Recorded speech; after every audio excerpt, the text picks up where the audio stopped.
PEGI 16.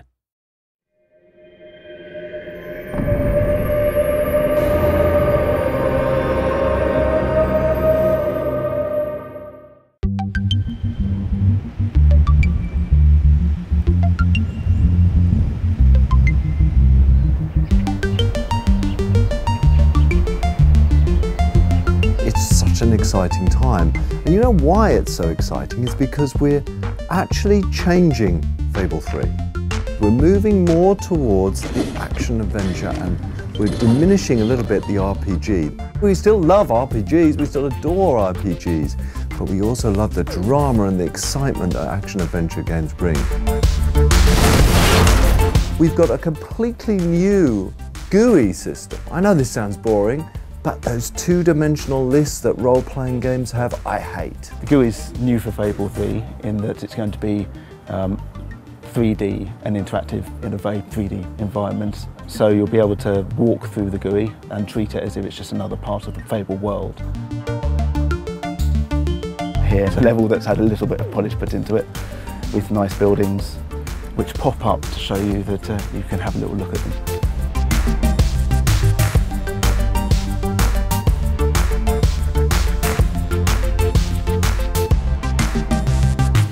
I want dressing rooms where I can change my clothes. I want armories where I can craft my weapons.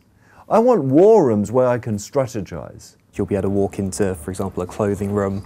You'll see statues dressed up with all the clothing that you've collected, so you can see at a glance whether you think the trousers all look good on you, that kind of thing. And you can see here we've got some outfits that we've collected during our time in the game. You'll be able to scroll through your different outfits to see what you've collected.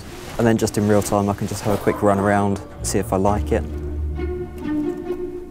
One of the things about Fable is the humour. You know, people have said, oh, it's a British humour, it's a bit like Monty Python. So we were inspired by that, and so we went out there and we got the most iconic Monty Python character ever. John Cleese is one of the major players in Fable 3. Okay.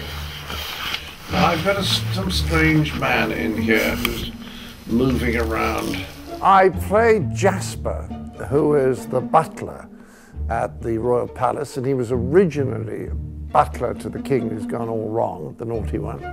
And now he is the great and faithful and loyal attendant on the young fellow who's going to become the hero, or the young girl who's going to become the heroine. The bottom half of your chicken suit has arrived, and I've prepared it for you. Yes, this is exactly the sort of future I imagined for myself when I got into butling. He's a little formal because he's an old-fashioned British-style butler, but the warmth and the emotional identification with the hero or heroine is very strong. Ah, a new mask! You'd be completely anonymous wearing this on your face. Wear it anywhere else on your person, I expect you would achieve exactly the opposite effect. Your butler will be very unique to you. He's recording more lines than almost anyone else in the cast because of that. After that, you are to continue your combat training with Sir Walter. You start Fable 3, it's kind of like you started Fable 1 and Fable 2. You start fairly powerless, and what you've got to do is you've got to bring together followers to overthrow this tyrant king. On your journey to overthrowing that king, you're going to make people promises. And I love the relevance to today, because what you'll find is the promises you make are going to have to be fulfilled. But just like presidents and prime ministers in today's world, it's so hard to keep those promises.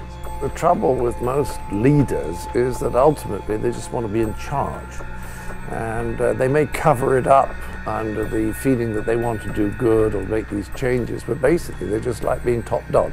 And then about halfway through the game, you become king or queen. You rule Albion. It's that feeling of power, of dominance. You know, we've all asked ourselves this question, well, if I was in control, I would change this. Well, now with Fable 3, you have that choice. As I play through Fable, sure enough, the experience is what the Fable fans will love, absolutely. But also, there's an element of uniqueness here, which I feel lots more people enjoy.